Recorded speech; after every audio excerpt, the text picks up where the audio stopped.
Hi hello friends, welcome back to our channel. இன்னைக்கு நம்ம சேனல்ல என்ன கண்டென்ட் பார்க்க போறோம்னா ஃப்ரெண்ட்ஸ், எஸ்டர்டே பார்த்தீங்கன்னா ஆர்சிபி வர்சஸ் சிஎஸ்கே மேட்ச் நடந்தது. அதில் என்னோட டீமான ஆர்சிபி பயங்கரமாக வந்து சிஎஸ்கேவை ஒரு கம்ஃபர்டபுளாகவே நல்லா வின் பண்ணிட்டாங்க தான் ஃப்ரெண்ட்ஸ் சொல்லி ஆகணும். ஒரு 17 இயர்ஸ்க்கு அப்புறமா, அதாவது ஐபிஎல் ஸ்டார்ட் பண்ண 2008 ஜெயிச்சதுக்கு அப்புறமா சேப்பாக்கில் இப்போ முதல் தடவையாக ரொம்ப 17 வருஷம் கழிச்சு பீட் பண்ணியிருக்காங்க சிஎஸ்கேவை. அண்ட் இந்த மேட்சோட கம்ப்ளீட் அனலைசிஸ் தான் இந்த வீடியோ நம்ம பார்க்க போகிறோம். அண்ட் என்னுடைய தாட்ஸ் எல்லாத்தையுமே தான் உங்ககிட்ட நான் ஷேர் பண்ணிக்க போகிறேன். அண்ட் அது மட்டும் இல்லாமல் ஆன்லைனில் எக்கச்சக்கமான ஸ்பெகுலேஷன்ஸ் போயிட்டு இருக்கு ஃப்ரெண்ட்ஸ் ரிகார்டிங் சிஎஸ்கேவை பற்றி. என்னன்னு கேட்டிங்கன்னா, எம்எஸ் தோனி நம்பர் 9 வந்து எதுக்காக அவர் விளையாடுறாரு, அவர் வந்து அஸ்வினுக்கும் பின்னாடி வந்து விளையாடுறது எந்த வகையில் கரெக்டாக இருக்கும் அப்படின்ற மாதிரி நிறைய விதமான தாட்ஸ் எல்லாமே சிஎஸ்கே ஃபேன்ஸ் மத்தியில் இருக்கு ஃப்ரெண்ட்ஸ். அண்ட் எல்லாத்தையுமே தான் இந்த வீடியோவில் ஃபுல்லாக பார்க்க போகிறோம். வீடியோ மறக்காம ஸ்கிப் பண்ணாம ஃபுல்லாக பாருங்க. வாங்க இப்போ நம்ம வீடியோக்குள்ளே போகலாம். இந்த விக்டரியை பொறுத்த வரைக்கும் ஃப்ரெண்ட்ஸ், ஆர்சிபி டேபிளோட டாப்ல இருக்காங்க. அவங்க நெட் ரேட்டுமே வந்து பயங்கரமா இருக்கு ஃப்ரெண்ட்ஸ், இதை நம்ம சொல்லி ஆகணும். அண்ட் ஃபர்ஸ்ட் மேட்சுமே நல்லாவே இயர்லியராகவே 16 ஓவர்ஸ்ல சேஸ் பண்ணி முடிச்சிட்டாங்க அந்த ஸ்கோரை கேகேஆர் அடிச்சது. அண்ட் இங்கேயுமே பார்த்தீங்கன்னா உங்களுக்கு 50 ரன்ஸ் வித்தியாசத்தில் ஜெயிச்சதுனால கம்ஃபர்டபுளா ஃபர்ஸ்ட் பிளேஸ்ல இருக்காங்க. அண்ட் அதே மாதிரி நெட் ரன் ரேட்டுமே வந்து நல்லாவே ரொம்பவே ஹையா இருக்கு ஃப்ரெண்ட்ஸ். நம்ம முதல்ல மேட்ச் வரும் ஃப்ரெண்ட்ஸ். ஃபர்ஸ்ட் மேட்ச்ல அனலைஸ் பண்ணிட்டு அதுக்கப்புறமா இந்த சோஷியல் மீடியாவில் இருக்கிறது அந்த மாதிரி விஷயங்கள் ஃபேன்ஸ்குள்ள எப்படிலாம் இது பண்றாங்கன்றதை நம்ம லாஸ்டா எண்ட்ல பேசுவோம். முதல்ல வந்து மேட்சை வந்து அனலைஸ் பண்ணுவோம் ஃப்ரெண்ட்ஸ்.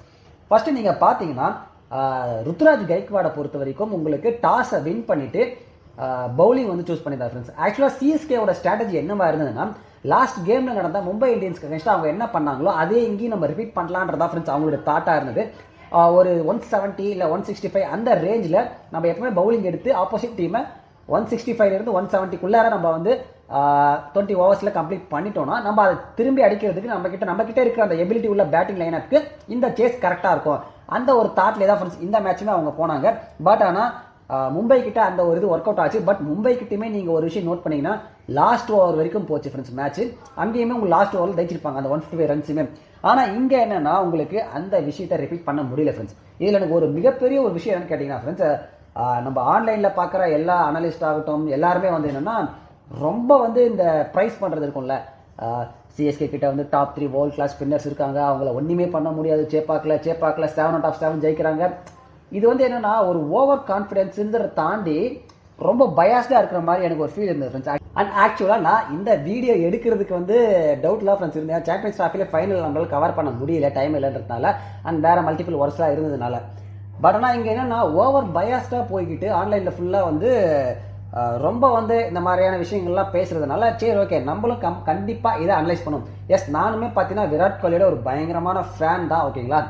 அதெல்லாம் தாண்டி இங்க வந்து பயாஸ் வந்து பார்த்தீங்கன்னா ரொம்பவே அதிகமாக இருக்கு ஃப்ரெண்ட்ஸ். என்னன்னு கேட்டீங்கன்னா, சிஎஸ்கே வந்து எதுவுமே பண்ண முடியாது, 7 out of 7 அப்படின்ற பேச்சுலாம் வந்து, ஏன்னா நீங்க அவங்களுடைய ப்ராப்பரான ஒரு அனாலிசிஸ் எடுத்து நீங்க செக் பண்ணீங்கன்னா தெரிஞ்சிருக்கு ஃப்ரெண்ட்ஸ். சிஎஸ்கேவோட பேட்டிங் லைனப் கண்டிப்பா வந்து இன்னைக்கு இந்த டோர்னமெண்ட்டை பொறுத்த வரைக்கும் நீங்க மற்ற டீம்ஸ் எல்லாம் கம்பேர் பண்றப்போ பேட்டிங் லைனப், எஸ் அவங்க கிட்ட இருக்கிற 3 வேர்ல்ட் கிளாஸ் ஸ்பின்னர்ஸ் எல்லாமே பயங்கரமான பவுலிங் அட்டாக் தான். பட் இருந்தாலுமே உங்களுக்கு பேட்டிங் லைனப் மற்ற டீம் எல்லாம் கம்பேர் பண்றப்போ எந்த அளவுக்கு இருக்குன்னு கேட்டீங்கன்னா கண்டிப்பா ஒரு கொஸ்டின் மார்க் தான் ஃப்ரெண்ட்ஸ் வரும். ஆர்சிபியோட இன்னிங்ஸ் ஃபர்ஸ்ட் பார்ப்போம் ஃப்ரெண்ட்ஸ். ஆர்சிபியை பொறுத்த வரைக்கும் நீங்க மற்ற வருஷங்கள்லாம் இல்லாத மாதிரி இந்த வருஷம் என்ன இருக்குன்னு கேட்டீங்கன்னா, அவங்க கிட்ட நல்ல ஒரு குவாலிட்டியான ஒரு பேட்டிங் லைனப் இருக்கு ஃப்ரெண்ட்ஸ். நீங்க லாஸ்ட் டைமே ஆர்சிபி வந்து கேகேஆரோட ஜெயிச்சதுக்கு அப்புறமா அந்த ட்ரெஸ்ஸிங் ரூம்ல வீடியோ வந்து அது எத்தனை பேர் நீங்க பாத்தீங்கன்னு தெரியல. தேவ்தத் படிக்கல அவங்க மெயினா நம்பர் 3ல இம்பாக்டா யூஸ் பண்றது தான் ஃப்ரெண்ட்ஸ் வச்சுக்கிட்டு இருக்காங்க. லாஸ்ட் டைமே டிகே வந்து பிரைஸ் பண்ணிருப்பாரு அந்த ட்ரெஸ்ஸிங் ரூம்ல நடந்த அந்த கான்வர்சேஷன்ல. அந்த இன்டென்ட் வந்து 10 பால்ல 10 ரன் அடிச்சிருந்தாலுமே அந்த இன்டென்ட் வந்து நல்லா இருந்தது, கண்டிப்பா ஒன் டே வந்து கிளிக் ஆகுன்ற மாதிரி அவர் வந்து பிரைஸ் பண்ணிருப்பாரு, ஒரு மாதிரி மோட்டிவேட் பண்ணிருப்பாரு தேவ்தத் படிக்கல, ஓகேங்களா. அதே மாதிரி தான் இங்க பாத்தீங்கன்னா நம்மள எக்ஸ்பெக்ட் பண்ணதான் friends. Virat Kohli and Phil சால்ட்டை பொறுத்த வரைக்கும் நம்ம சொல்லவே தேவையில்ல, பயங்கரமான ஒரு ஸ்டார்ட் தான் கொடுக்க போறாரு. பட்டா ரன்னு, பாடலன்னா அவுட், இது ரெண்டே ஆப்ஷன் தான் இருக்கு அவர்கிட்ட, ஓகேங்களா. அண்ட் அதே மாதிரி கலீல் அஹ்மத் ஃபர்ஸ்ட் ஓவர் பயங்கரமா போட்டிருந்தாரு சிஎஸ்கே பொறுத்த வரைக்கும். அதையும் தாண்டி ஃபில் சால்ட் பார்த்தீங்கன்னா 2 பவுண்டரி அடிச்சிட்டாரு. அண்ட் இங்க தான் ஃப்ரெண்ட்ஸ் செகண்ட் ஓவர் உங்களுக்கு ரவிச்சந்திரன் அஸ்வின் வந்துட்டார், ஓகேங்களா. ரவிச்சந்திரன் அஸ்வின் வந்ததுக்கு அப்புறமா அந்த ஓவரை ஃபில் சால்ட் வந்து பொழந்து கட்டிட்டாருன்னா ஃப்ரெண்ட்ஸ் சொல்லியே ஆகணும். நல்ல ஒரு பேட்டிங் நல்ல ஒரு ஸ்கோர் பண்ணிட்டார் அஸ்வினி கனிஷ்டா. ஸோ அதுக்கப்புறமா அகைன் உங்களுக்கு வேற ஆப்ஷனே இல்லை, ஏன்னா சாம் கரன் தான் போகணும், அப்படின்னா கலீல் அஹ்மத். அகைன் இவங்க 2 பேர் வச்சு தான் அந்த பவர் பிளேயை முடிக்கணுன்றதுனால வேற வழியே இல்லாம அவங்க இது பண்ணாங்க. பட் ஃபில் சால்ட் வந்து பயங்கரமான ஒரு ஸ்டார்ட் கொடுத்தாரு ஃப்ரெண்ட்ஸ் ஆர்சிபி பொறுத்த வரைக்கும். உங்களுக்கு பாத்தீங்கன்னா 16 பால்ஸ்ல 32 ரன்ஸ் அடிச்சிருந்தாரு. And strike rate 200, 5 boundaries and 1 6. இன்னைக்கு என்னன்னே தெரியல ஃப்ரெண்ட்ஸ், விராட் கோலிக்கு பேட்ல படவே இல்லை பால். அவர் என்னன்னா அவரோட டைமிங்கை மிஸ் பண்ணிட்டு ரொம்ப இழுத்தடிக்கிற மாதிரியான ஒரு ஃபீல் இருந்தது எனக்கு பார்க்குறப்ப. நல்லா பவர் ஹிட்டிங்காக அடிக்கலான்ற மாதிரி அவர் டைம் பண்ணியிருந்தாலும் நல்லாவே பெட்டராக இருந்து ஸ்ட்ரைக் ரேட் இருந்திருக்கும். பட் அவர் நல்லா இழுத்தடிக்குன்னு பார்த்துட்டு நிறைய பாலை வந்து அவரால் கனெக்டே பண்ண முடியல ஃப்ரெண்ட்ஸ். இதுதான் விராட் கோலிக்கு நடந்தது. ஆனால் இதில் ஒரு ஹைலைட்டான விஷயம் என்னன்னு கேட்டிங்கன்னா, ஆர்சிபியை பொறுத்த வரைக்கும் அந்த பேட்டிங் லைனப்பில் விராட் கோலி ஸ்ட்ரகிள் பண்ணதே நமக்கு தெரியாது ஃப்ரெண்ட்ஸ். ஏன்னா ஒரு எண்டில் விராட் கோலி இருப்பார், பட் அந்த பக்கம் வந்த எல்லாருமே நீங்கள் பாருங்கள், Phil Salt 200 strike rate, Devdutt Padikkal 192 strike rate, Rajat Patidar 159 strike rate, Livingstone மட்டும் 111 strike rate, and Jitesh Sharma again 200 strike rate, and Tim David 275 strike rate. Almost உங்களுக்கு பார்த்தீங்கன்னா 3 பேர் 200 அண்ட் தேவதத் படிக்கல் ஆல்மோஸ்ட் 200, ஒரு 4 பேர் கிட்ட இந்த ஸ்ட்ரைக் ரேட்ல இருக்கிறப்போ உங்களுக்கு விராட் கோலியோட இன்னிங்ஸ் ஸ்லோ ஆனது நம்மளால ஃபீல் பண்ணவே முடியல. ஃபைனலாக விராட் கோலி அவுட் ஆனதுக்கு அப்புறம் தான் நமக்கு ஓகே விராட் 30 பால்ல 31 ரன்ஸ் அடிச்சிருக்காரு, ஸ்ட்ரகிள் பண்ணியிருக்காருன்றது நமக்கு வந்து தெரிய வந்தது ஃப்ரெண்ட்ஸ். ஸோ அந்த எண்ணில் அந்த மாதிரி இதுதான் ஃப்ரெண்ட்ஸ் அவங்களோட இது ஆர்சிபியோட டெம்ப்ளேட்டை பொறுத்த வரைக்கும் பேட்டிங் லைனப்பில் விராட் கோலி ஒரு எண்ணில் அப்படியே நிற்க போறாரு. அண்ட் அவருமே கேகேஆருக்கு நல்ல ஒரு இன்டென்ட் இருந்தது, பட் அன்ஃபார்ச்சுனேட்டாக இந்த மேட்ச்ல அவரால் அதை பண்ண முடியல. ஓகேங்களா. அண்ட் விராட் கோலிக்கு அகைன்ஸ்டா பத்திரனா போடுறப்ப அந்த பவுன்சர் நம்ம எல்லாருமே பார்த்துருப்போம் ஃப்ரெண்ட்ஸ். அந்த பவுன்சர் ஒன்று ஃபர்ஸ்ட் பால்ல போட்டிருப்பாரு, மண்டையில் அடிச்ச உடனே நெக்ஸ்ட் பால் அதே பவுன்சர் வரப்போ அந்த ஈகோ வந்து விராட் கோலிக்குள்ளேருந்து வந்து பயங்கரமான ஒரு 6 கனெக்ட் பண்ணியிருப்பாரு, அதுக்கப்புறம் 4 அடிச்சிருப்பாரு. நான் என்ன நினைச்சேன்னா, ஒரு விராட் கோலி பழைய விராட் கோலியா நீங்க பாத்தீங்கன்னா இந்த மாதிரி ஏதாவது ஒரு கான்வர்சேஷன்ல இந்த மாதிரியான ஒரு இது கிளாஷ் வந்ததுன்னா அதுக்கப்புறம் பயங்கரமான ஒரு விஸ்வரூபம் எடுத்து ஒரு நாக் ஆடுவாரு. அண்ட் அதுக்கேற்ற மாதிரி அடுத்த பால் 6 and 4 அடிச்சோடனே ஓகே விராட் கோலி வந்து பயங்கரமான ஒரு நாக் விளையாட போறாரு இந்த மேட்ச்ல, இந்த இன்சிடென்ட்க்கு அப்புறமா அப்படின்னு நான் நினைச்சேன். பட் அன்பார்ச்சுனேட்டா அவரால் வந்து எதுவும் பண்ண முடியல ஃப்ரெண்ட்ஸ் இந்த மேட்சை பொறுத்த வரைக்கும். ஸோ உங்களுக்கு விராட் கோலி பார்த்தீங்கன்னா 30 பால்ஸ்ல 31 ரன்ஸ், 2 பவுண்டரி அண்ட் 1 6 தான் அடிச்சிருந்தார். ஓகே. அண்ட் தேவ்தத் படிக்கல் சொல்லி ஆகணும் ஃப்ரெண்ட்ஸ், லாஸ்ட் டைம் டிகே நல்லா மோட்டிவேட் பண்ணியிருப்பாரு, அவங்களோட பாயிண்ட் கிளியரா இருந்தது. அதுக்கேற்ற மாதிரி இந்த இன்னிங்ஸ்ல வந்து ஜடேஜாவை பொழந்து எடுத்துட்டாருன்னா ஃப்ரெண்ட்ஸ் சொல்லியே ஆகணும். சரியா அடிச்சிருந்தாரு, 2 6 and 2 4. அந்த பக்கம் விராட் கோலி ஸ்லோ டவுனா இருந்தாலுமே இங்க ஃபில் சால்ட்டுமே உங்களுக்கு 200 ஸ்ட்ரைக் ரேட்டு, தேவதத் படிக்கலும் ஆல்மோஸ்ட் 200 ஸ்ட்ரைக் இல்லை. அந்த சின்ன சின்ன கேமியோ தான் ஃப்ரெண்ட்ஸ், ஒரு 32 27 அப்படி இப்படின்னு பார்த்து உங்களுக்கு எல்லாருமே நல்ல ஸ்ட்ரைக் ரேட்ல விளையாடி உங்களுக்கு டோட்டல் நல்ல ஒரு டோட்டலை போஸ்ட் பண்ண முடியுது. ஓகேங்களா. அண்ட் அதுக்கப்புறமா இங்க ரஜத் படிதார், சென்னை சூப்பர் கிங்ஸ் ஒரு பண்ண மிஸ்டேக்ஸ் என்னன்னு கேட்டீங்கன்னா அவங்களுடைய ஃபீல்டிங் ரொம்பவே சொதப்பிட்டாங்க சிஎஸ்கே பொறுத்த வரைக்கும். ஏன்னு கேட்டீங்கன்னா உங்களுக்கு ரஜத் பட்டிதார் 17 ரன்ல இருக்கிறப்ப தீபக் கூட ஸ்லிப்பரியான அழகான ஒரு கேட்சை மிஸ் பண்ணிட்டாரு.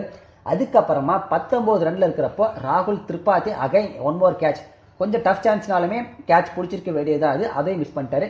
அண்ட் அகைன் 23 ரன்ல இருக்கிறப்போ கலீல் அகமதும் கேட்சை மிஸ் பண்ணிட்டாரு. ஸோ இந்த மாதிரி 3 சான்ஸ் கொடுத்ததுக்கு அப்புறமா ஆனால் ரஜத் பட்டிதார் என்னவே சான்ஸ் கொடுத்திருந்தாலும் சிஎஸ்கே சூப்பராக அதை யூஸ் பண்ணி பயங்கரமான ஒரு நாக் அடிச்சார் ஃப்ரெண்ட்ஸ். 6 எல்லாம் நூறு அகமட 6 அடிச்சது சூப்பராக இருந்தது. ஓகேங்களா. 32 பால்ல 51 ரன் அடிச்சிருக்காரு friends. Almost 160 strike rate. So அதுதான் ஒரு மேட்ச் டிஃபைனிங் நாக்காக இருந்தது.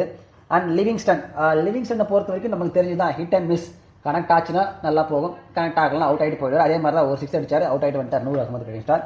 அண்ட் ஜிதேஷ் சர்மா சொல்லியே ஆகணும் ஃப்ரெண்ட்ஸ், அந்த ஒரு ஷாட் ஒன்று அடிப்பார் ஆக்சுவலாக நூறு அகமதை கவர் டிரைவ்ல, சரியான ஷாட் 6. அவருமே பாருங்க 200 ஸ்ட்ரைக் ரேட், 6 பால்ல 12 ரன், ஒரு 6 ஒரு 4 அடிச்சுட்டு போயிட்டார். ஓகேங்களா. அண்ட் இங்க மிகப்பெரிய ஒரு கம்பேக் வந்து சிஎஸ்கே கொடுத்துருந்தாங்க ஃப்ரெண்ட்ஸ். எங்கன்னு கேட்டீங்கன்னா உங்களுக்கு அந்த பத்திரனா ஒரு ஓவர் போடுறப்போ 2 விக்கெட் எடுத்துருவாரு. பட்டிதாரையும் குருணால் பாண்டியா 2 விக்கெட்டுமே பேக் டு பேக் அந்த ஓவரில் எடுத்துட்டு ஒரே ரன் தான் போயிருக்குன்னு நினைக்கிறேன் ஃப்ரெண்ட்ஸ் அந்த ஓவரில். ஓகேவா. ஒரு ரன் கொடுத்துட்டு பயங்கரமான ஒரு கண்ட்ரோல் இருந்தாங்க, ஒரு 175 இல்லை 180 தான் இருந்தது. பட் இன்னுமே லாஸ்ட் ஓவரில் உங்களுக்கு ஒரு இன்னும் ஒரு 10 ரன் அடிச்சிருந்தா ஆல்மோஸ்ட் ஒரு 185 அந்த ரேஞ்சில் இருந்திருக்கும். ஆனால் லாஸ்ட் ஓவரை உங்களுக்கு நம்ம சிஎஸ்கே எத்தனை ஓவர் பேலன்ஸ் இருக்குன்னு பார்க்கணும். அஸ்வினை வந்து ப்ராப்பராக யூஸே பண்ணலையோன்னு தோணுது ஃப்ரெண்ட்ஸ் எனக்கு. ஏன்னா 2 ஓவர் தான் அவர் அஸ்வின் போட்டிருக்காரு. அண்ட் ரவீந்திர ஜடேஜாவை 3 ஓவர் தான் போட்டிருப்பாரு. இங்கே எல்லாருமே என்ன சொல்லியிருந்தாங்கன்னா உங்களுக்கு 3 வேர்ல்ட் கிளாஸ் ஸ்பின்னர் இருக்காங்க, 12 ஓவர்ஸை ஈஸியாக வந்து நம்ம சிஎஸ்கே வந்து யூஸ் பண்ணி முடிச்சிடுவாங்க. அதுக்கப்புறமா அவங்களுக்கு ஸ்கோப்பே இல்லை, இதில் ஆர்சிபியால் ஸ்கோர் பண்ணுறதுக்கு நிறைய சான்ஸே கிடையாது, ஈஸியாக அவங்கள வந்து கம்மியான லோ ஸ்கோரில் வந்து டிஃபெண்ட் பண்ணிடுவாங்கன்ற மாதிரி தான் சொல்லியிருந்தாங்க ஃப்ரெண்ட்ஸ். பட் ஆனால் இங்கே பார்த்தீங்கன்னா உங்களுக்கு ஸ்பின்னர்ஸை பொறுத்த வரைக்கும் நூர் அகமது மட்டும்தான் உங்களுக்கு 4 ஓவர்ஸ் கம்ப்ளீட் பண்ணியிருக்காரு, Ashwin 2 over and Jadeja 3 over. So almost உங்களுக்கு பார்த்தீங்கன்னா வெறும் 9 ஓவர்ஸாக ஸ்பின் பவுலிங் தான் ஃப்ரெண்ட்ஸ் இருந்திருக்கு உங்களுக்கு அந்த சிஎஸ்கேவை பொறுத்த வரைக்கும். அண்ட் லாஸ்ட் ஓவரில் சாம் கரனுக்கு அந்த ஓவரை கொடுத்து எனக்கு தெரிஞ்சு மிஸ்டேக் பண்ணிட்டாங்களோன்னு தான் ஃப்ரெண்ட்ஸ் தோணுது. எய்தர் நீங்கள் சாம் கரன் இல்லைனா அஸ்வின் இல்லைனா ஜடேஜாவை எங்கேயாவது இன்பிட்வீனில் ஒரு ஓவர் யூஸ் பண்ணிடலாம். கண்டிப்பாக எனக்கு ஜடேஜா கூட விடுங்க, 3 ஓவர் போட்டார். அஸ்வின் எங்கேயாச்சும் யூஸ் பண்ணிவிட்டு தாராளமாக இன்னும் ஒரு ஓவர் வந்து கலியில் அந்த 10 ரன் போட்டிருந்தாங்கன்னா முடிஞ்சிட்டு இருக்கும் ஃப்ரெண்ட்ஸ் மேட்ச். ஸோ அந்த ஒரு ஓவரை வந்து மிஸ் பண்ணிட்டாங்களோ எனக்கு தோணுது. அண்ட் டிம் டேவிடை எதுக்காக ஆர்சிபி பேட்டிங் பவர் ஹிட்டிங் நம்ம எதுக்காக நம்பர் 7 ஆகுது ஆக்சுவலாக 3, 4, 5, 6, 7 எஸ் நம்பர் 7ல் அவர் எதுக்காக வச்சுக்கிட்டு இருக்காங்கன்னு கேட்டிங்கன்னா இந்த மாதிரியான ஒரு நாக் தான் ஃப்ரெண்ட்ஸ். நீங்கள் அப்படியே யோசிச்சு பாருங்கள். ஃபர்ஸ்ட் 2 பால் செம்மையாக போட்டார் சாம் கரன். அண்ட் நெக்ஸ்ட் 3 பாலுமே 3 6 அடிச்சு அந்த மேட்சோட போக்கையை வந்து என்டையராக மாற்றிட்டார் ஃப்ரெண்ட்ஸ். ஒரு 170 அப்படின்றதெல்லாம் டார்கெட் எங்கே இருக்குது, சடனாக எடுத்து போய் 200 கிட்ட எடுத்துமே அந்த டார்கெட்டை வச்ச உடனே ஒரு வேற மாதிரியான ஒரு கான்ஃபிடன்ஸ் வந்துச்சு ஃப்ரெண்ட்ஸ். ஆர்சிபி பொறுத்த வரைக்கும் நல்ல ஒரு டோட்டலை வந்து போஸ்ட் பண்ணியிருக்காங்க. சிஎஸ்கே கிரவுண்டில் சேப்பாக்கில் உங்களுக்கு 180 இல்லை 170ன்றது நல்ல ஒரு ஸ்கோர்னு சொல்லிட்டு இருந்தாங்க எக்ஸ்போர்ட் எல்லாமே. பட் அந்த வென்யூவில் உங்களுக்கு 180 ஆல்மோஸ்ட் 200 கிட்ட ஸ்கோரை போஸ்ட் பண்ண உடனே தெரிஞ்சிருச்சு it's a very very tough for CSK. ஏன்னா உங்களுக்கு தெரியும் சிஎஸ்கேவோட ஸ்ட்ராட்டஜி ஆப்போனண்ட்டை 165லேருந்து 170க்குள்ளே ஆல் அவுட் பண்ணணும், இல்லை 20 ஓவர் கம்ப்ளீட் பண்ணணும். அதை இவங்க திரும்ப சேஸ் பண்ணணும். இது ஒன்று தான் அவங்களோட ஸ்ட்ராட்டஜி. எப்போ 196 போச்சோ அப்போவே ஆல்மோஸ்ட் நம்மளுக்கு ஆஃப் ஆஃப் த மேட்ச்சில் தெரிஞ்சிச்சு இது ஷுவராக வந்து ஆர்சிபி பக்கம் தான் இருக்குன்ட்டு. பட் அதுக்கேற்ற மாதிரியே ஒரு விஷயம் நடந்தது ஃப்ரெண்ட்ஸ். இனிஷியலாகவே ஹேசல்வுட் நான் ரொம்ப ஹேசல்வுட் ஐயா வந்து ப்ரைஸ் பண்ணுவேன் ஃப்ரெண்ட்ஸ். ஏன்னு கேட்டிங்கன்னா எனக்கு ரொம்ப ரொம்ப பிடிக்கும். நம்மளுக்கு வந்து ஆக்சுவலாக ஆஸ்திரேலியாவில் பொறுத்த வரைக்கும் உங்களுக்கு மிச்சல் ஸ்டார்க் கமின்ஸ்லாம் இருக்கும்போது ஹேசல்வுட் எத்தனை பேர் நீங்கள் நோட் பண்ணியிருக்கீங்கன்னு தெரியல. என்னுடைய ஃபேவரட் பவுலர் என்னவே Mitchell Stark, Pat Cummins, Poland யார் இருந்தாலுமே என்னுடைய ஃபேவரட் பவுலர் ஃப்ரம் ஆஸ்திரேலியா வந்து யாருன்னு கேட்டிங்கன்னா ஹேசல்வுட் தான் ஃப்ரெண்ட்ஸ். அந்த ஒரு டெஸ்ட் மேட்ச் லைன் அண்ட் லெங்த்தை அடிச்சுக்கிட்டே இருப்பார். நீங்கள் T20 எந்த ஃபார்மேட்னா இருக்கட்டும் அவர் போடுற அந்த லைன் அண்ட் லெங்த் வந்து எனக்கு ரொம்ப ரொம்ப பிடிக்கும். எனக்கு ஹேசல்வுட் என்னோட favourite bowler. Even though Starc Cummins யார் இருந்தாலுமே என்னுடைய ஃபேவரட் பவுலர் ஹேசல்வுட் தான் friends. So Hazlewood and Bhuvneshwar Kumar இந்த காம்போ பார்த்தீங்கன்னா உங்களுக்கு ஆர்சிபி பவுலிங் லைனப்புக்கு சூப்பராக ஒர்க் அவுட் ஆயிருக்கு ஃப்ரெண்ட்ஸ். ஏன்னா நீங்கள் நல்லா பார்த்தா தெரிஞ்சிருக்கும் இனிஷியலாகவே அப் ஃப்ரண்ட்லேயே உங்களுக்கு 3 ஓவர் புவனேஸ்வர் குமார் போட்டு முடிச்சிட்டாரு. போட்டு ஒரு விக்கெட்டும் எடுத்துட்டாரு. அதுக்கப்புறமா உங்களுக்கு ஹேசல்வுட் 2 விக்கெட் எடுத்துட்டாரு. அதுக்கப்புறமா உங்களுக்கு ஸ்கோப்பே இல்லை ஃப்ரெண்ட்ஸ். இதுக்கப்புறம் நீங்கள் ஒரு இன்னிங்ஸை பில்ட் பண்ணி அந்த அளவுக்கு பேட்டிங் பவருமே சிஎஸ்கே கிட்ட இருக்கான்னு கேட்டிங்கன்னா என்னை பொறுத்த வரைக்கும் மற்ற டீமெல்லாம் கம்பேர் பண்ணுறப்போ சிஎஸ்கே கிட்ட அந்த அளவுக்கு பேட்டிங் பவருமே கிடையாது ஃப்ரெண்ட்ஸ். ஒரு லாஸ்ட் ஒரு 12 பாலில் ஒரு 35 ரன் அடிக்கணும், ஒரு 40 ரன் அடிக்கணுமா அப்படின்னு கேட்டிங்கன்னா நீங்கள் ஒரு சிஎஸ்கே பண்ணுவாங்களான்னு கேட்டிங்கன்னா கண்டிப்பாக நம்ம எல்லாருக்குமே ஒரு மிகப்பெரிய கொஸ்டின் மார்க் தான் இருக்கும். அந்த வகையில் ஜோஷ் ஹேசல்வுட் உங்களுக்கு எடுத்த உடனே திரிபாத்தியோட விக்கெட்டும் ருத்துராஜோட விக்கெட்டும் எடுத்த உடனே மேட்ச் வந்து இன்னுமே ஆர்சிபிக்கு ஃபேவராக போயிடுச்சு ஃப்ரெண்ட்ஸ். ஏன்னா நல்லா வந்து பவுலிங் போட்டாங்க. நீங்கள் பார்த்தா தெரிஞ்சுக்கணும் யாஸ்தை எல்லாம் சூப்பரான விக்கெட். ரச்சின் ரவீந்திரா அண்ட் தூபே 2 பேரும் பேக் டு பேக் எடுப்பார். அண்ட் போல்ட் 2 பேருமே செமையாக பவுலிங் போட்டார். அண்ட் இங்கே பாருங்கள் எல்லாருமே வந்து சிஎஸ்கேவோட டாப் 3 வேர்ல்ட் கிளாஸ் ஸ்பின்னர் சொல்லிட்டு ஆர்சிபியோட ஸ்பின்னர்ஸ் தான் பெட்டராக பவுல் பண்ணியிருக்காங்க சிஎஸ்கேவோட ஸ்பின்னர்ஸை விட. நீங்கள் லிவிங்ஸ்டன் பார்த்தீங்கன்னா 4 ஓவர்ஸில் ஜஸ்ட் 28 ரன்ஸ் தான் ஃப்ரெண்ட்ஸ். ஆல்மோஸ்ட் உங்களுக்கு 7 ரேட் தான் கொடுத்துருக்காரு, ரன்ஸ் பேர் ஓவர் தான். அண்ட் 2 விக்கெட்ஸ் எடுத்திருக்காரு. ஓகேங்களா. சுயேஷ் சர்மாவும் 4 ஓவர்ஸில் 32 ரன்ஸ் தான், ஜஸ்ட் 8 ஓவர் தான் கொடுத்துருக்காரு. அண்ட் குருணால் பாண்டியா லாஸ்ட்டில் சும்மா அவர் வந்து ஒரு 1 ஓவர் ஃப்ரெண்ட்ஸ். ஏன்னா மேட்ச் அப்படி முடிஞ்சு போச்சு. சரி ஓகே மற்ற என்ன நினச்சாங்க தெரியல. புவனேஸ்வர் குமார் ஏஸ்டேல் இறக்கிருக்கு. சரி எதுக்கு பவுலர்ஸ்லாம் போட்டு டயர்ட் பண்ணோம், சரி குருணால் பாண்டியா கொடுத்து முடிச்சு விடலான்றதுக்காக என்ன பண்ணாலும் முடிக்க மேட்ச் இதுவாக போகிறது. அதனால் அவருக்கு 2 ஓவர் சும்மா லாஸ்ட் ஓவர் கொடுத்து விட்டாங்க ஃப்ரெண்ட்ஸ். ஸோ லாஸ்ட் ஓவரில் உங்களுக்கு டோனி பார்த்தீங்கன்னா அந்த 2 6 4 அடிச்சுட்டு இருப்பார். ஓகேங்களா. ஸோ இதுதான் மேட்ச்சில் நடந்தது. அண்ட் எந்த ஒரு பாயிண்ட்லையுமே நீங்கள் மேட்சை பார்க்குறப்போ சிஎஸ்கே ஒரு ஃபைட் பேக்கோ அப்படி இல்லைன்னா மேட்ச்சில் அவங்க இருக்காங்க அந்த ஒரு இன்டென்ட்டோ எதுவுமே காட்டல. க்ளீனாக உங்களுக்கு பேட்டிங், பவுலிங், ஃபீல்டிங் 3த்துலேயுமே ஆர்சிபி டோட்டல் டாமினேட் பண்ணியிருக்காங்க ஃப்ரெண்ட்ஸ். இதுதான் நம்ம ஒத்துக்கிட்டே ஆகணும். அண்ட் ஒரு 17 இயர்ஸ்க்கு அப்புறமா ஒரு சூப்பரான win for RCB in Chepauk. And Chennai super கிங்ஸை பொறுத்த வரைக்கும் கண்டிப்பாக அவங்க ரீதிங்கிங் பண்ணியே ஆகணும் ஃப்ரெண்ட்ஸ். அவங்களோட ஸ்ட்ராட்டஜி எல்லாத்தையும் மாற்றியே ஆகணும். நெக்ஸ்ட் கேம் பார்த்தீங்கன்னா கவுஹாத்தியில் சண்டே நடக்க போகுது. அந்த மேட்ச்லையுமே உங்களுக்கு பார்த்தீங்கன்னா சிமிலர் கைண்ட் ஆஃப் கிரிக்கெட் தான் இருக்க போகுதுன்ற மாதிரி சொல்கிறாங்க எல்லாரும். பட் அங்கேயுமே உங்களுக்கு ராஜஸ்தான் ராயல் சப்போஸ் ஓப்பனிங் அவங்க வந்து டாஸை வின் பண்ணி பேட்டிங்கோ இல்லைனா ருத்ராஜ் வந்து பவுலிங் அகைன் எப்பவும் போல் எடுத்துட்டு அவங்க ஒரு ராஜஸ்தான் ராயல்ஸ் ஒரு 180 இல்லை 190 போஸ்ட் பண்ணிட்டாங்கன்னா again it's very very difficult for CSK friends. என்னை பொறுத்த வரைக்கும் நான் அப்படி தான் பார்ப்பேன் மேட்சை. ஏன்னா சிஎஸ்கேக்கு அந்த ஒரு பவர் ஹிட்டிங் கேப்பபிள் இருக்கிற மாதிரி எனக்கு தெரியல. ஓகேங்களா. டோனியை வந்து ஏன் நம்பர் 9ல் வந்து யூஸ் பண்ணுறாங்க, அஸ்வினுக்கு பின்னாடி அவர் ஆடுற அளவுக்கு ஏன் நிலைமை இருக்குது சிஎஸ்கேக்கு அப்படின்ற மாதிரி நிறைய கொஷின்ஸ்லாம் இருந்தது. நீங்கள் அந்த வீடியோவில் நிறைய பார்த்தா தெரிஞ்சிருக்கும். மேட்ச் முடிஞ்சதுக்கப்புறமா இந்த மீடியாலாம் போயிட்டு மைக்கு கிட்ட ஃபேன்ஸ் எல்லாம் பேசுகிறப்போ கேட்டிருப்பீங்க. நிறைய சோஷியல் மீடியாலையுமே வந்து ட்ரெண்ட் ஆகிட்டு இருந்து ஓகேங்களா. அதில் என்னன்னா இப்போ உங்களுக்கு அஸ்வினுக்கு பின்னாடி டோனி வராருன்னா ஒரு வெறும் விக்கெட் கீப்பராக மட்டும்தான் ஆட போகிறாரா அப்படின்ற ஒரு கொஷின் இருக்கு ஃப்ரெண்ட்ஸ். ஸோ இப்போ உங்களுக்கு விக்கெட் கீப்பராக மட்டும் அவர் ஆடினார்னா உங்களுக்கு கண்டிப்பாக ஒரு பேட்டிங் ஷார்ட்டேஜ் ஆகும் ஃப்ரெண்ட்ஸ். ஏன்னா ஒரு விக்கெட் கீப்பர்ன்றவர் கண்டிப்பாக ஒரு நல்ல ஒரு பேட்ஸ்மேனாக இருந்தே ஆகணும். பட் அஸ்வினுக்கு அப்புறம் வந்து அங்கே ஏதாச்சும் மேட்சை வந்து திருப்ப முடியுமான்னு பார்த்தீங்கன்னா எனக்கு தெரிஞ்சு ஆல்மோஸ்ட் மேட்ச் நேற்று டோனி வரும்போதெல்லாம் மேட்ச் முடிஞ்சிருச்சு ஃப்ரெண்ட்ஸ். இப்போ டோனி வந்து 2 6 அடிச்சுட்டு நிறைய பேர் என்ன சொல்லியிருந்தாங்கன்னா நாங்கள் பார்க்க வந்து டோனியோட இதுக்காக தான் அவர் 6 அடிச்சிட்டாரு போதும் 4 அடிச்சிட்டாரு போதும் இப்படின்ற மாதிரியான தாட்ஸ் நிறைய பேர் இருக்கு. அண்ட் ஃபைனலாக பார்த்தீங்கன்னா உங்களுக்கு சிஎஸ்கே அங்கே ரொம்ப டவுன்ஃபாலாக தான் ஆகிட்டு இருக்காங்க. ஏன்னா உங்களுக்கு டோனி அடிச்சிட்டாருன்றது ஓகே, அதை வச்சு நீங்கள் சந்தோஷப்படலாம். ஆனால் சிஎஸ்கே அங்கே தோத்துருச்சு, அதுதான் இங்கே இருக்கிற ஃபேக்ட். எனக்கு என்னன்னா டோனியோட ஃபிட்னஸில் பார்த்தீங்கன்னா அவர் நீ இன்ஜுரிலாம் இருக்குது. நிறைய பேர் மிடில் ஆஃப் த இன்னிங்ஸில் அவர் வந்தார்னா அவரால் ஆட முடியாது. அவர் மினிமம் ஒரு 10 to 8 பால்ஸ் இந்த மாதிரி தான் விளையாட போகிறாரு ஸ்ட்ரைக்கு. அதனால தான் அவர் மிடில் ஆர்டரில் வரதில்லைன்ற மாதிரி சொன்னாங்க. பட் அப்படி பார்த்தீங்கன்னா உங்களுக்கு நிறைய பேர் இன்னொரு விஷயமும் சொல்லியிருந்தாங்க. அந்த ஜடேஜா வந்து ஜிடிக்கு அகேன்ஸ்டாக நினைக்கிறேன் லாஸ்ட் 10 ரன் அடிக்க 2 பால் அப்போ 6-4 அடிச்சு ஜெயிச்சு கொடுக்குறப்பவே ஒரு சூப்பரான ஒரு ரிட்டையர்மெண்ட் எடுத்திருந்தாருன்னா அவருக்கு வந்து வேற லெவலில் ஒரு ஐபிஎல் கரியர் எண்டிங்காக இருந்திருக்குன்ற மாதிரி சொல்கிறாங்க. ஏன்னா இது அகைன் நம்மளுக்கு பிடிச்ச பிளேயர், நம்ம ஒரு விஷயங்களை அக்செப்ட் பண்ணியே ஆகணும் ஃப்ரெண்ட்ஸ். ஏன்னா வேறு வழி இல்லை. ஏன்னா ஒரு ஏஜ் ஆக ஆக நம்ம அதை அக்செப்ட் பண்ணி தான் ஆகணும். அடுத்த ஒரு பிளேயர் வந்து அந்த இடத்த ஃபில் பண்ணி தான் ஆகணும். ஃபில் இன் த சென்ஸ் டோனியோட லெகசி அப்படியே தான் இருக்க போகுது. டோனி ஆகட்டும், ரோஹித் சர்மா ஆகட்டும், விராட் கோலி, சச்சின் இவங்களோட லெகசியில் அப்படி தான் இருக்க போகுது. பட் அடுத்த ஜென்ரேஷன் வரப்போ நமக்கு வேறு ஆப்ஷனும் இல்லை ஃப்ரெண்ட்ஸ். அதுதான் ரியாலிட்டி இல்லைங்களா. ப்ராக்டிக்கலாக நம்ம யோசிச்சு பார்க்குறப்போ அதை நம்ம அக்செப்ட் பண்ணிவிட்டு மூவ் ஆன் பண்ணுறது தான் பெஸ்ட்டான ஒரு வேவாக இருக்கும். அண்ட் எனக்கு தெரிஞ்சு டோனி இந்த இயர் லாஸ்ட்டாக இருக்க சான்ஸ் இருக்குன்னு நான் நினைக்கிறேன் ஃப்ரெண்ட்ஸ். பட் என்னை பொறுத்த வரைக்கும் கேட்டிங்கன்னா ஃப்ரெண்ட்ஸ், டோனியை பொறுத்த வரைக்கும் இப்போ நம்ம சிஎஸ்கே எல்லாருமே பார்த்தீங்கன்னா டோனி வந்து ஒரு 6 அடித்தா போதுன்ற இந்த மைண்ட் செட்டில் இருந்தால் கண்டிப்பாக வேலைக்கே ஆகாது ஃப்ரெண்ட்ஸ். ஏன்னா ஃபேன்ஸ் நிறைய பேர் என்ன நினைக்கிறாங்கன்னா அந்த சோஷியல் மீடியாவில் ஸ்பெகுலேட் ஆன விஷயங்களும் நீங்கள் பார்த்து தெரிஞ்சிருக்கும். நிறைய பேர் வந்து டிக்கெட் இவ்வளோ காசு கொடுத்து வந்து பார்க்குறது வந்து டோனி 6-4 அடிச்சுட்டு அவர் போயிடுவார், ஒரு 6-4 அடிச்சுட்டு ஆனால் மேட்ச் பார்த்தா சிஎஸ்கே தோற்றுரும். இந்த மாதிரி ஆனால் வந்து வேலைக்கே ஆகாது. நிறைய பேர் இதுக்கப்புறமாச்சும் வந்து ப்ராப்பராக சேஞ்ச் பண்ணணும் சிஎஸ்கே ஸ்ட்ராட்டஜிலான்ற மாதிரி சொல்லிட்டு இருக்காங்க. பட் அவங்க என்ன மாதிரியான டிசிஷன் எடுக்க போகிறாங்கன்னு தெரியல ஃப்ரெண்ட்ஸ். இதில் இன்னொரு விஷயம் என்னென்னு கேட்டிங்கன்னா டோனியை ஃபார் அந்த ஃபேம்காக மட்டுமே யூஸ் பண்ணுறாங்களோ சிஎஸ்கே மேனேஜ்மெண்ட் அப்படின்ற மாதிரியான கொஷின்ஸுமே நிறைய வந்தது. அண்ட் நீங்கள் என்ன வேணால் சொல்லலாம் ஃப்ரெண்ட்ஸ், இன்றைக்குமே அவர் வந்து ஒரு பெஸ்ட்டான விக்கெட் கீப்பர் எல்லாம் ஓகே. பட் உங்களுக்கு பேட்டிங்கில் எந்த அளவுக்கு கான்ட்ரிபியூஷன் டீமுக்கு தர முடியும், அதுதான் இங்கே இருக்கிற மிகப்பெரிய கொஷினாக இருக்குது ஃப்ரெண்ட்ஸ். நிறைய பேர் இங்கே ட்ரால் பண்ணுறது என்னன்னு கேட்டிங்கன்னா, இப்போ நம்ம வந்து ஒரு ஆர்சிபி ஃபேனாக பேசுவோம் ஓகே. நிறைய பேர் ட்ரால் பண்ணுறது என்னென்னா இந்த மேட்ச் இது வந்து ஃப்ரெஷ் டோர்னமெண்ட் ஓகேலா. 2025 ஒரு ஃப்ரெஷ் டோர்னமெண்ட், ஃப்ரெஷ் மேட்ச். இன்றைக்கி மேட்ச் என்ன நடக்க போகுதுன்றதை நம்ம பேசுவோம். உடனே ஜெயிச்சிட்ட உடனே அவங்க சிஎஸ்கே ஃபேன்ஸ் வந்து 5 கப்பு இருக்குடா எங்கள் கிட்ட, 5 கப்பு இருக்குது, 5 கப்பு இருக்கட்டும். என்ன இப்போ இந்த மேட்ச் என்ன ஆச்சு?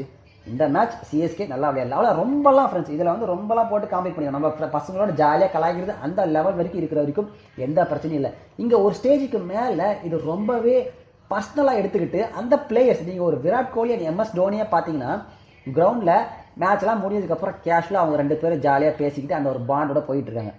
இங்கே நம்ம வந்து ஜாலியாக ஃப்ரெண்ட்லியாக பேசி ஒரு கான்வர்சேஷன் வச்சுக்கிட்டு ஃபைட் பண்ணிவிட்டு ஃபன் பண்ணிட்டு இருந்தால் அது வேறு விஷயம். ஆனால் இது ரொம்பவே பர்சனலாக மாதிரி ஒருத்தர் அடிச்சுக்கிற லெவலுக்கு போகுதுன்றப்போ, பர்சனலாக 2 பேரும் திட்டிக்கிற அளவுக்கு போகுதுன்றப்போ அது ரொம்பவே ராங்கான ஒரு விஷயம் நான் நினைக்கிறேன் ஃப்ரெண்ட்ஸ். நீங்கள் இதை பற்றி என்ன நினைக்கிறீங்கன்றதை மறக்காமல் கீழே கமெண்ட்டில் சொல்லுங்கள். ஆனால் இந்த மாதிரியா நீங்கள் இருக்கவே இருக்காதீங்க ஃப்ரெண்ட்ஸ். ஜாலியாக போய் மேட்சை பார்த்தீங்களா, ஆர்சிபிடா, நம்ம சிஎஸ்கேடா, நாங்கள் ஜெயிச்சிட்டோம் பார்த்தா கெத்து. இப்போ நானே பார்த்தேன்னா எங்கள் ஃப்ரெண்ட்ஸ்லாம் போயிட்டு ஜாலியாக ஓட்டிட்டு நம்ம வேலையை பார்த்துட்டு போயிட்டே இருந்தோம், அவ்வளோதான். அதை தாண்டி அதில் வேறு ஒன்றுமே இல்லை. ஒரு என்டர்டெயின்மெண்ட்டாக பார்த்தீங்க, உங்கள் டீம் ஜெயிச்சுது, ஜாலியாக கலாய்ச்சிங்க, உங்கள் ஃப்ரெண்ட்ஸ் எல்லாம் போனீங்க வந்தீங்க முடிஞ்சு, அவ்வளோதான். அதை தாண்டி வேறு எதுவுமே இல்லை அதில். அதை விட்டுட்டு அதை வந்து பெரிய நம்மளுக்கு வந்து இருக்கிற வேலையை இருக்கிற நம்ம லைஃப்பில் இருக்கிற பிரச்சனை ப்ராப்ளத்தையே நம்மளால் வந்து ஃபேஸ் பண்ணுறதுக்கு டைம் எல்லாம் போயிட்டுருக்கோம். அதை எல்லாத்தையும் விட்டுட்டு இதை ஒரு பெரிய விஷயமே எடுத்து நம்ம பர்சனலாக போயிட்டு அட்டாக் பண்ணிக்கிட்டு பர்சனலாக அதை நம்ம அஃபெக்ட் பண்ணிக்கிட்டு இந்த மாதிரியான விஷயங்கள் தயவு செஞ்சு யாரும் பண்ணாதீங்க ஃப்ரெண்ட்ஸ். ஜஸ்ட் ஒரு என்டர்டைன்மெண்ட்டாக பாருங்கள், பார்த்துட்டு ஜாலியாக உங்கள் ஃப்ரெண்ட்ஸ்குள்ளே கலாச்சிட்டு விட்டுட்டு அடுத்த மேட்சுக்கு ரெடியாக போய் பாருங்கள் ஃப்ரெண்ட்ஸ். அவ்வளோதான் நான் சொல்லுவேன். என்னை பொறுத்த வரைக்கும் இந்த மேட்செல்லாம் லைட்டாக எடுத்துக்கோங்க, என்டர்டைன்மெண்ட்டாக பாருங்கள், பார்த்துட்டு ஜாலியாக ஃபன் பண்ணிட்டு விடுங்க. ஏன்னா அதை ரொம்ப பர்சனலாக எடுத்துகிட்டு போனீங்கன்னா அது தேவையில்லாமல் ரொம்பவே வந்து இப்போ நிறைய பேர் நான் அந்த சோஷியல் மீடியாவில் பார்த்துக்கிறேன். 2 சின்ன பசங்க மீடியா வந்து மைக்கை கொடுத்துட்டு 2 பேரையும் பேச விட்டு அதை ஒரு வீடியோ கிளிப்பிங்கை எடுத்து அதை அப்படியே போட்டு அதை இன்னமும் பெரிய இது மாதிரி ட்ரெண்ட் பண்ணிட்டு இருக்காங்க. எனக்கு புரியவே இல்லை எந்த மாதிரி நம்ம ட்ராவல் பண்ணிக்கிட்டு இருக்கோம் இந்த சோஷியல் மீடியா எறாலன்றது எனக்கு புரியவே இல்லை. ஒரு சின்ன குழந்தைங்களுக்கு என்ன தெரியும், அந்த 2 பேர்கிட்ட மைக்கை கொடுத்துட்டு அதை சப்போஸ் அப்படி பேசினாலுமே இப்போ எப்படிலாம் பேசாதீங்கன்னு சொல்லிட்டு வீட்டுக்கு கூட்டிகிட்டு போயிடணும். இல்லையா அதை மைக்கில் அப்படியே ரெக்கார்ட் பண்ணாலுமே அதை அப்லோட் பண்ணாமல் டெலிட் பண்ணிடணும். அதை விட்டுட்டு அதை ஒரு பெரிய இது மாதிரி எடுத்துட்டு அந்த சின்ன குழந்தை இவங்க இதுன்றது 2 பேருக்கு இவனுக்கு வந்து இந்த பையனுக்கு சிஎஸ்கே ஜெர்சி போட்டுட்டு இந்த பையனுக்கு ஆர்சிபி ஜெர்சியை போட்டுட்டு 2 பேரும் வந்து என்னென்னவோ பேசிக்கிட்டு இருக்கானுங்க ஃப்ரெண்ட்ஸ். இதெல்லாம் எனக்கு தெரிஞ்சு என்ன மாதிரியான ஒரு இதுன்னு எனக்கு புரியல. தயவு செஞ்சு அந்த மாதிரிலாம் இருக்கிற மாதிரி உங்கள் கிட்ஸ் எல்லாம் அலோவ் பண்ணாதீங்க. அந்த மாதிரி விஷயத்துக்கும் ஈடுபடுத்தாதீங்க. ஜாலியாக பார்க்க சொல்லுங்கள், ஜாலியாக ஃபன் பண்ண சொல்லுங்கள். சிஎஸ்கே, தோனி, ஆர்சிபி, விராட் கோலி ஜாலியாக கத்திட்டு என்ஜாய் பண்ணிட்டு தோத்துட்டாங்களா, எஸ் தோத்துட்டாங்க, அவ்வளோதான், அடுத்த மேட்ச் பார்த்துக்கலாம் அப்படின்ட்டு போக சொல்லுங்கள் ஃப்ரெண்ட்ஸ். அவ்வளோதான். அதை தாண்டி ஏன்னா அவங்களே அப்படி தான் இருக்காங்க. ஒரு எம்எஸ் தோனி, விராட் கோலிலாம் பியூட்டிஃபுல்லாக இருந்தது அந்த இதில் பார்க்குறப்ப, சூப்பராக ரொம்ப நாள் கழிச்சு. ஏன்னா நம்ம இந்த மாதிரியான ஒரு விஷயத்தில் மட்டும்தான் பார்க்க முடியும், ஐபிஎல்ல மட்டும்தான். ஸ்டில் இவங்க 2 பேர் ரிட்டையர் ஆகிற வரைக்கும் ஓகேங்களா, அட்லீஸ்ட் யாராவது ஒருத்தர் ரிட்டையர் ஆகிட்டா கூட அதுக்கப்புறம் நம்ம 2 பேரும் ஒன்றா பார்க்கறது ரொம்ப டிஃபிகல்ட்டாக இருக்கும். அதெல்லாம் பார்க்குறப்ப அவ்வளோ பியூட்டிஃபுல்லாக இருந்தது. அதை விட்டுட்டு ரொம்ப போயிட்டு இதெல்லாம் இது பண்ணி வேணான்றதான் என்னோட பாயிண்ட். எப்படி இருக்குன்றது மறக்காம கீழே கமெண்ட் சொல்லுங்கள். Okay.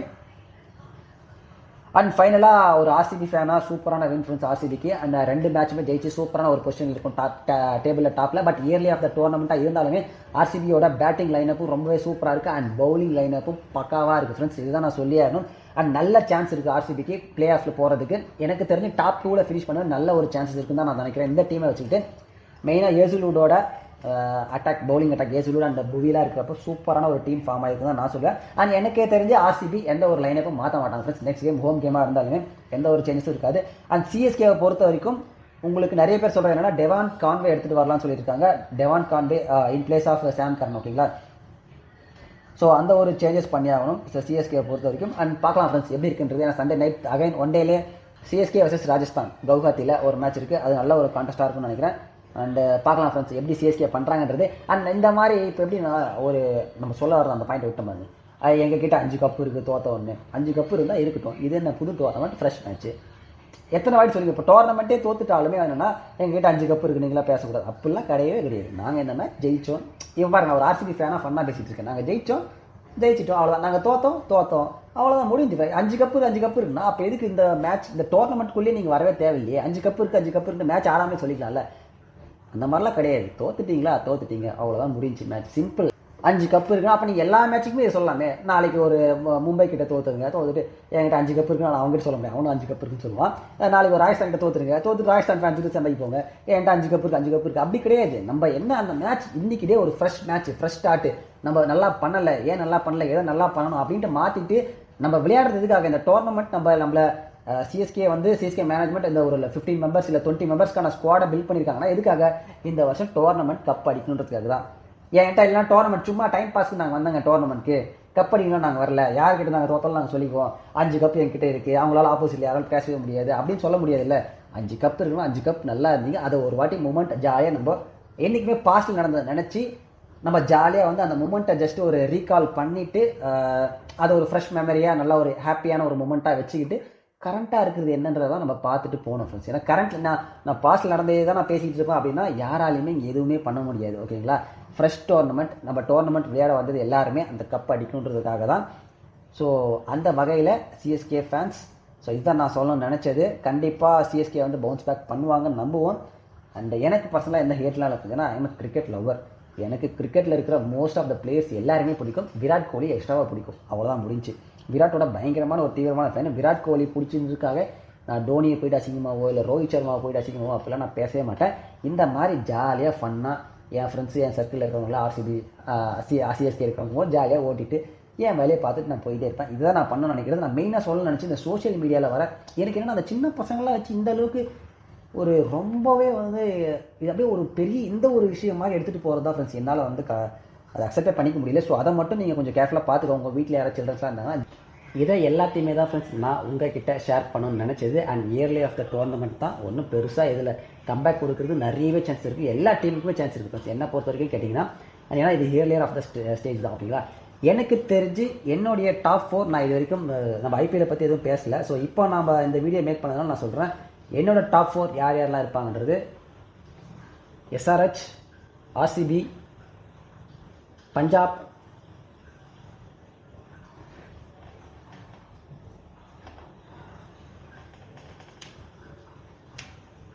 and then DC. So so RCB, SRH, Punjab, DC இந்த 4 டீம் தான் என்னுடைய டாப் 4ல நான் சொல்றது. அண்ட் உங்களுடைய டாப் 4 எது வந்தாலும் மறக்காம கீழே கமெண்ட்ல சொல்லுங்க. அண்ட் இந்த சிஎஸ்கே ஆர்சிபி மேட்சை பத்தி நீங்க என்ன நினைக்கிறீங்கன்றதையும் தாராளமாக கீழே கமெண்ட்ல சொல்லுங்க. அண்ட் நான் பேசினதுல ஏதாவது ப்ராப்பரா இல்லை, இது இப்படி பண்ணிருக்கலாம் நினைச்சுன்னா அதையும் தாராளமாக கமெண்ட் சொல்லுங்க ஃப்ரெண்ட்ஸ், எந்த பிரச்சனையும் இல்லை. அண்ட் நம்மளோட மோட்டோ நீங்க இங்கே கிளியரா ஒரு விஷயம் புரிஞ்சுக்கணும். யாரையும் ஹேட் பண்ணும், சிஎஸ்கேவை ஹேட் பண்ணும், டோனி ஹேட் பண்ணும் எந்த ஒரு இதுவும் இல்லை. நம்ம ப்ராப்பராக நீங்கள் என்டர்டைன்மெண்ட் பர்பஸ்க்காக மேட்சை பார்த்துட்டு ஜாலியாக இருங்க. இதை ஒன்று தான் நான் சொல்ல நினச்சது இந்த வீடியோவில். அண்ட் அதே மாதிரி ஆர்சிபி ஜெயிச்சதுக்கு பயங்கரமான ஒரு RCB fan happy, and Virat Kohli fans எல்லாருமே பயங்கரமான ஒரு ஹாப்பியில் இருக்கும்.